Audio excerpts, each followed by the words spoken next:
안녕하세요. 정목입니다. 큰 스님의 법향을 느껴보는 오디오 극장 큰 스님 이야기 시간입니다. 어서들 모이세요. 오늘은 순천 송광사가 배출한 위대한 선사 구산 스님을 소개하겠습니다. 구산 스님은 승보 종찰 송광사가 오늘날의 위엄을 갖추고 대가람으로 우뚝 서게 한 중흥조이자 일찍이 해외에 한국의 선불교를 널리 알려 외국인 불자를 한국 스님으로 만들었던 세계적인 선승입니다. 지난번에 소개해드렸던 절구통 수좌 효봉 스님 생각나시죠? 구산 스님은 바로 그 효봉 스님의 제자로 은사였던 효봉 스님을 모시고 섬기는데도 부족함이 없어서 많은 사람들로부터 효상좌라는 칭송을 받았던 분입니다. 언제나 대중과 함께 예불하고 울력하고 공양하면서 동사섭의 덕을 두루 닦았던 구산 스님은 한국의 우바리 존자로도 불리는데요. 사람들이 왜 스님을 한국의 우바리 존자라 불렀는지 그 사연 만나보실까요?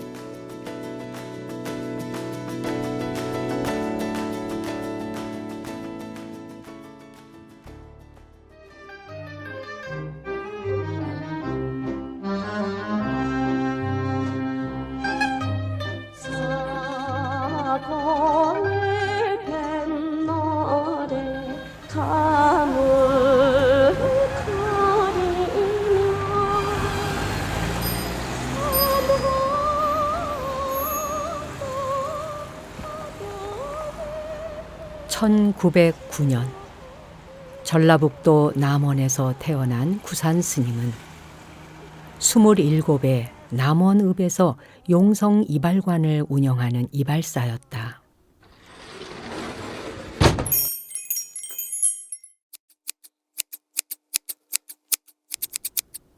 속명은 소봉호. 솜씨 좋은 이발사로 하루하루 사람들의 머리를 깎아주며 부지런히 살아가던 소봉호는 그만 폐병을 얻어 사경을 헤매는 신세가 되고 말았다. 그러던 어느 날 봉호는 진주에 사는 한 거사를 만나게 되었다. 그런데 그가 뜻밖의 말을 했다. 본래 청정한 자성자리인데 어디에 병이 붙겠는가? 이 말을 듣고 봉호는 몽둥이로 머리를 얻어맞은 듯 정신이 아찔해졌다. 그 길로 그는 거사의 권유를 따라 지리산 영원사에 갔다. 그곳에서 100일간 천수기도를 하며 본래 청정한 자성을 찾아보기로 결심한 것이었다.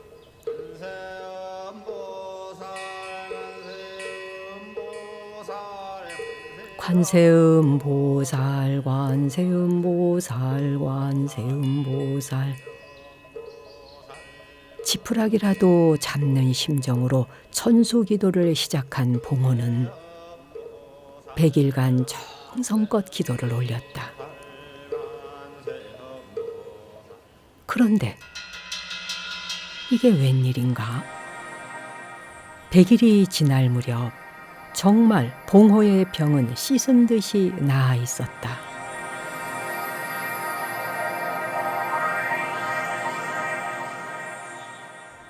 이건 분명 예사로운 일이 아니야. 나도 스님이 되어 이 도리를 한번 깨우쳐 봐야겠어.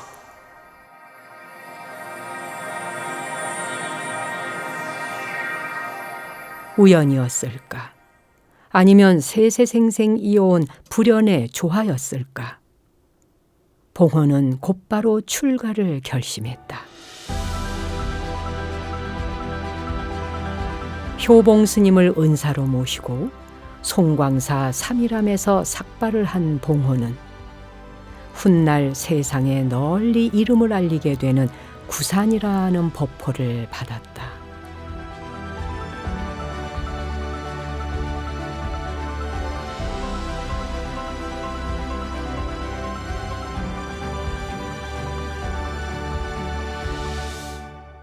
부처님의 10대 제자 가운데 지계제일로 꼽히는 우바리존자가 있지요. 원래 우바리존자는 석가족의 궁정 이발사로 석가족 청년들 중에서 가장 먼저 출가를 했던 인물인데요. 사람들이 구산스님을 한국의 우바리존자라 부르는 것이 단순히 스님의 전직이 이발사였기 때문만은 아닐 겁니다. 수행이면 수행, 계율이면 계율, 모든 면에서 구산스님은 우바리존자와 같은 수승한 경지를 보였기 때문이지요. 늦게 출가를 해서 마음이 급했던 구산스님은 출가를 하자마자 치열한 고행 정진을 시작합니다. 한 번 앉았다 하면 죽기를 각오하고 정진을 했기 때문에 스님의 수행담은 지금도 선방에서 전설처럼 회자되는데요. 구산 스님을 시봉했던 현봉 스님에 따르면 스님은 앉아서 잠시 졸게 되더라도 앞뒤가 아니라 좌우로 고개를 흔드는 버릇이 있었다고 합니다.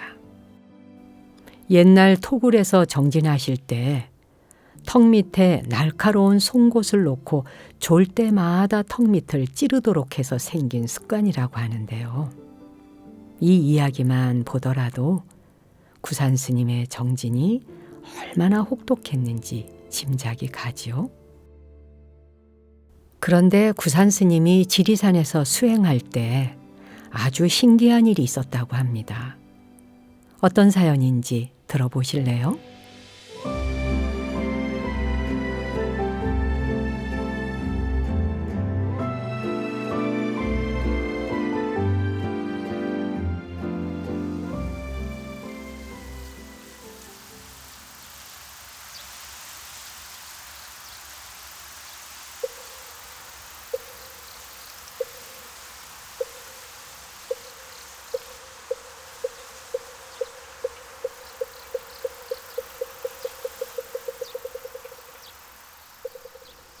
구족계를 받고 5년에 걸친 운수 행각을 마친 후 구산 스님은 홀로 지리산 깊숙한 곳에서 토구를 마련하고 정진에 들어갔다.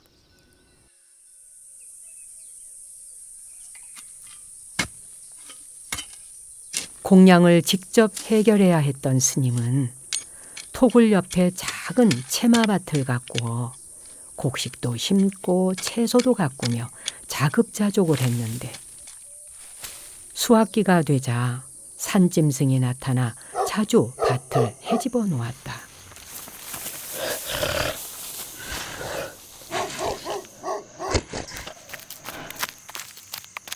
네 이놈들 썩 물러가거라. 스님은 짐승들이 나타나면 몽둥이를 들고 산짐승들을 쫓았지만 그때뿐이었다. 그러던 어느 날 밭에 집채만한 멧돼지가 나타났다. 스님은 얼른 몽둥이를 집어들어 휘둘렀지만 멧돼지는 달아나기는커녕 힐끗 스님을 돌아보고 그대로 곡식을 파먹었다. 정말 난감한 일이었다. 아이고, 저놈을 어찌 쫓아야 하나. 망연자실 넋을 놓고 멧돼지를 보고 있던 그때 참으로 괴이한 일이 일어났다. 난데없이 큰 호랑이가 나타나더니 멧돼지를 향해 포효하며 돌진하기 시작했다.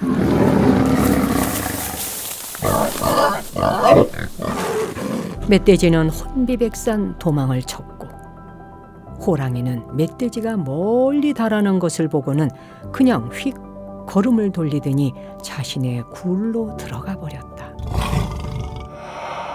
호랑이가 들어간 곳을 유심히 살펴보니 그곳은 바로 스님이 수행하는 토굴 옆 또 다른 굴이었다. 그러니까 지금껏 스님은 호랑이 굴 옆에서 수행을 하고 계셨던 것이다.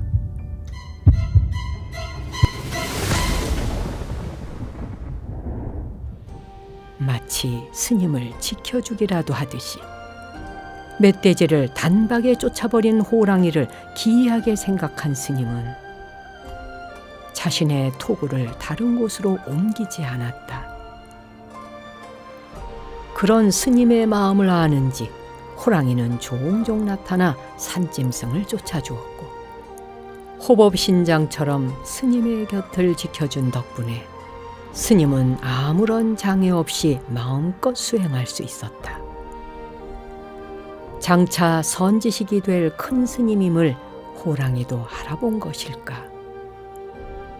지리산에서 구산 스님을 시봉한 호랑이의 이야기는 지금도 선방에서 두고두고 전설처럼 전해지고 있다.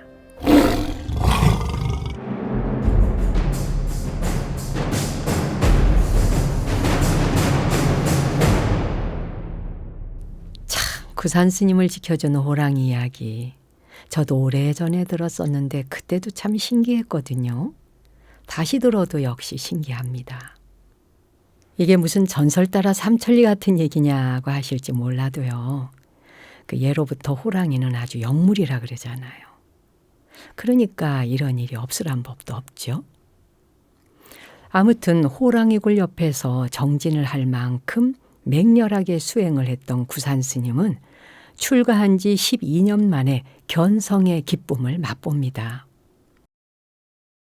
가야산 상봉 아래 법왕대라는 토구를 짓고 생쌀과 솔잎만 먹으면서 장좌불화, 즉 눕지 않고 앉아서 정진한 지 딱 3년 만에 광명을 본 겁니다.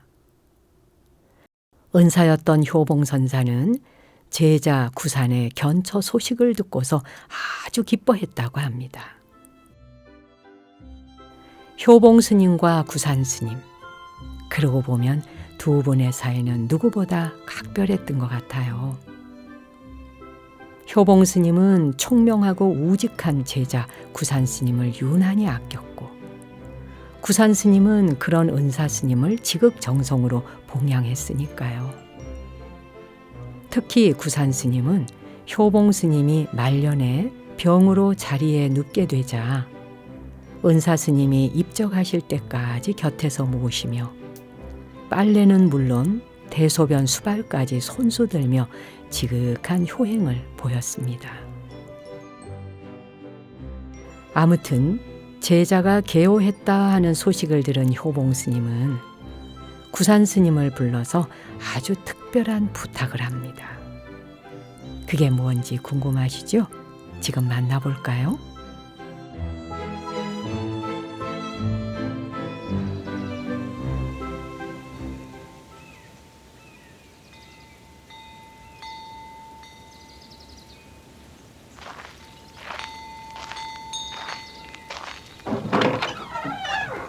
스님, 찾으셨습니까? 오, 그래, 왔느냐. 어서 이리 앉거라. 효봉 스님은 구경의 경지에 오른 제자 구산을 흐뭇하게 바라보았다. 이미 개안의 경지에 올랐지만 여전히 은사의 앞에서 몸을 낮추고 공손히 예를 갖추는 제자. 그의 얼굴과 몸에는 당당함과 환한 빛이 흘러나왔다. 한 소식을 하였으니 이번 법회에는 자네가 법상에 오르게나. 은사를 두고 제자인 자신에게 법문을 하라 하는 말씀이었다. 네, 아닙니다, 스님. 제가 어찌 감히 스님 앞에서 법상에 오르겠습니까? 그렇지 않다. 앞으로 너는 한국 불교의 훌륭한 동량이 될 사람이다. 그러니 법을 펼치는 것에 자리를 논해서는 안 되는 것이야. 대중들도 너의 한 소식을 듣고자 원하니 그리하거라.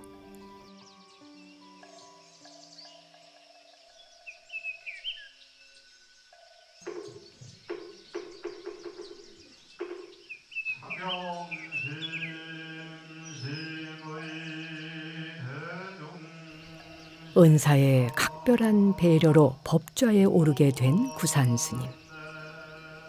스님은 먼저 은사 스님에게 공손히 예를 갖추고 법상에 올랐다.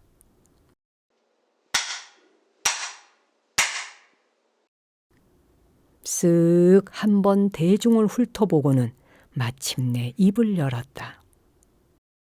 달이 천강에 비치니 모든 물결이 달이요.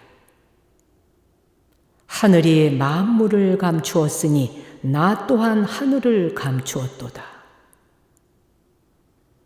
삼라만상은 원래 이렇게 갖추어져 있는데 장엄 법계가 어찌 참되다 말할 수 있으리요. 호방하고 당당한 기계가 느껴지는 개송이었다. 대중을 향해 거침없는 사자후를 내보이는 제자를 효봉 스님은 극한 미소로 바라보았다. 그렇게 4년간 스승의 회상에서 수행을 다듬어 가던 구산 스님은 자신이 이룬 경계를 점검받기 위해서 마침내 부산 금정선원에서 안거 중이던 은사 효봉선사에게 깨달음의 경지를 표현한 칠언절구를 보냈다.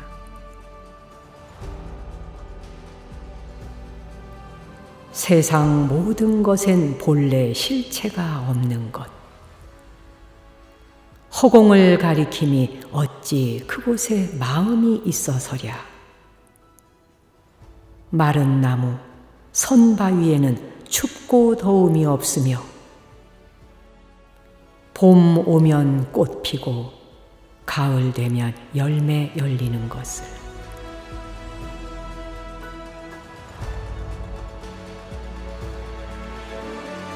부산에서 서신으로 제자의 시를 받아든 효봉선사는 흐뭇함을 감출 수 없었다. 효봉선사는 지체 없이 그에게 전법계를 내리며 화답했다. 한 그루 매화를 심었더니 옛바람에 꽃이 피었구나. 그대 열매를 보았으리니 내게 그 종자를 가져오너라.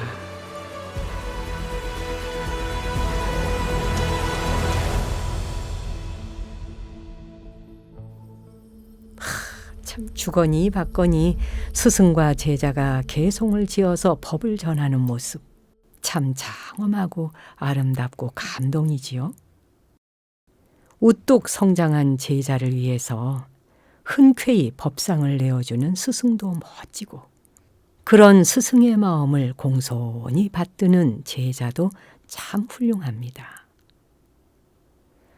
효봉 스님은 열반에 드실 때 마지막으로 구산 스님에게 한 가지 당부를 하셨다고 합니다. 숭보 종찰 송광사의 중흥을 이룩하여 종단의 기둥이 될 훌륭한 승려들을 많이 양성하라 하는 것이었는데요. 구산 스님은 효봉 스님께서 입적하시자 스승의 유지를 받들어서 3년간 각고의 노력 끝에 송광사의 조계 총림을 개원했고 초대 방장에 올라 본격적으로 납자 양성에 힘을 씁니다. 스님은 1983년 입적할 때까지 15년간 송광사의 웃어른으로서 가장 여법하게 사는 효봉가풍을 발전시켰는데요. 송광사 선방, 수선사에서 안거를 하는 납자들은 석 달의 안거 기간에 최소한 2-3번은 방장 스님과 개인적으로 면담을 하는 기회를 가졌습니다. 이건 다른 사찰에는 거의 없는 일이고 구산 스님 때부터 내려온 송광사만의 전통이지요. 스님은 수자들 뿐 아니라 일반 불자들의 포교에도 힘쓰셨는데요. 누구에게나 문을 활짝 열어놓았고 법을 물으면 흔쾌한 마음으로 근기에 맞는 법문을 내리셨습니다. 그러다 보니 스님께는 법을 청하기 위해서 먼 타국에서 온 손님들이 꽤 많았는데요. 이런 일화가 전해옵니다.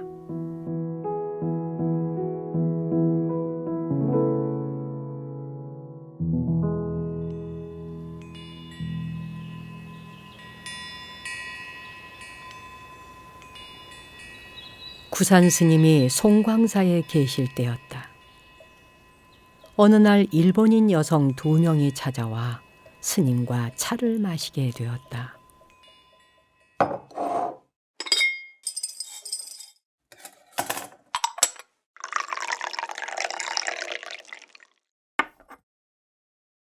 그래, 당신들은 주인이 있는 몸인가 없는 몸인가? 구산 스님의 물음에 한 여인이 대답했다. 스님상, 제 주인님은 지금 일본에 있으문이다.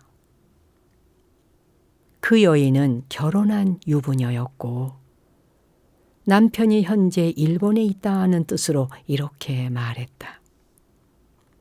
옆에 있던 여성도 뒤이어 답을 했다. 저는 아직은 결혼이노 하지 않았으문이다. 그래서 주인도 없으문이다.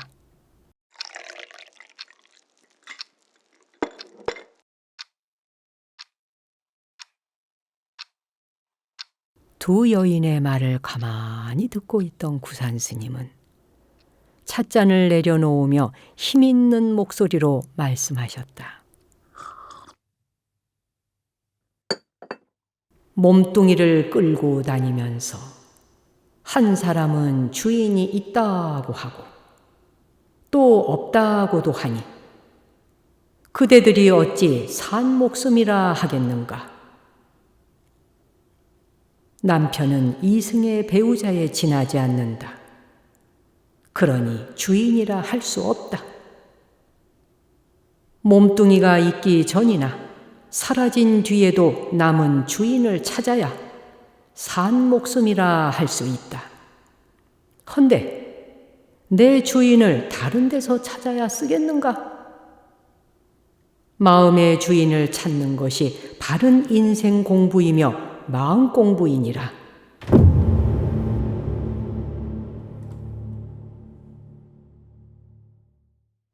평소 구산 스님은 생활불교를 무척 강조했다. 실천이 따르지 않고 말로만 하는 불교는 아무 소용이 없다고 여겼고 불교가 절집 안에서만 머물고 사회에 제대로 적용되지 않는다면 생명력을 잃은 것이나 다름없다고 강조하셨다. 그래서 스님은 현대인들이 쉽게 실천할 수 있는 독특한 신행법을 고안했는데 바로 7바람일 요일이 그것이다.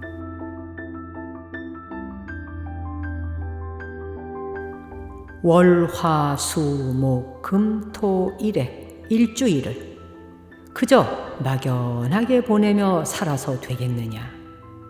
불자라면 그날 할 것, 즉 수행의 목표가 정해져 있어야 한다. 하여 내가 7바람일 수행을 제안하니 모든 불자들은 이것을 실천하여 참된 자기를 깨닫고 진실한 희망의 길로 나아가길 바란다. 내가 정한 7바람일은 다음과 같다. 월요일은 베푸는 날, 보시바람일. 화요일은 올바른 날, 지게바람일. 수요일은 참는 날, 인욕바람일. 목요일은 힘쓰는 날, 정진바람일. 금요일은 안정의 날, 선정바람일. 토요일은 슬기의 날, 지혜바람일. 일요일은 봉사의 날, 만행바람일이다. 불교의 6바람일에 봉사를 실천하는 만행바라미를 더해 만들어진 칠바라밀. 아직도 송광사 달력에는 구산 스님의 뜻을 이어받아 이 칠바라밀을 요일별로 표기하고 있다.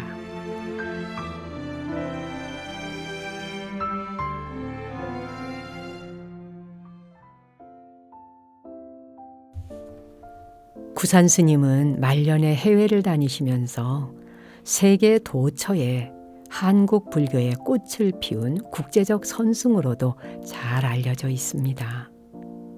당시 불모지에 가까웠던 해외 포교에 적극 나서서 미국과 프랑스 등지에 39명의 외국인 상좌를 두었고 1973년에는 송광사 내에 불일 국제선언을 개원하고 많은 외국인 제자를 가르쳤지요. 그렇게 말년까지 왕성하게 활동을 펼치시던 스님은 열반하기 1년 전 당신의 생신을 맞아 문도들이 모인 자리에서 내년 생일을 못 보고 열반에 들 것을 미리 예언하셨다고 합니다. 그리고는 스님께서 예언한 대로 1983년 12월 16일 저녁 예불을 마치고 나서 이제 옷 갈아입어야겠다는 말씀을 하신 후 입적에 드셨는데요. 스님께서 입적하신 방이 맨 처음 스님이 출가해 5계를 받았던 그 방이었다고 합니다. 저 또한 구상큰 스님을 여러 차례 뵌 적이 있는데요. 오늘 구상큰 스님의 이야기를 들려드리면서 그 옛날 스님을 여러 번 곁에서 뵈면서 제가 느꼈었던 스님의 당당함, 그러면서도 아주 자비로우셨던 모습이 오늘 마치 주마등처럼 눈앞에 스쳐갑니다. 보조국사 진울선사의 모국가풍을 계승하며 한국 불교의 밑거름이 될 납자들을 여법하게 길러내신 우리 시대의 선지식 구산 스님. 스님의 향기가 아련하게 느껴집니다. 오늘 이야기는 스님의 열반계를 낭송하며 마무리하겠습니다.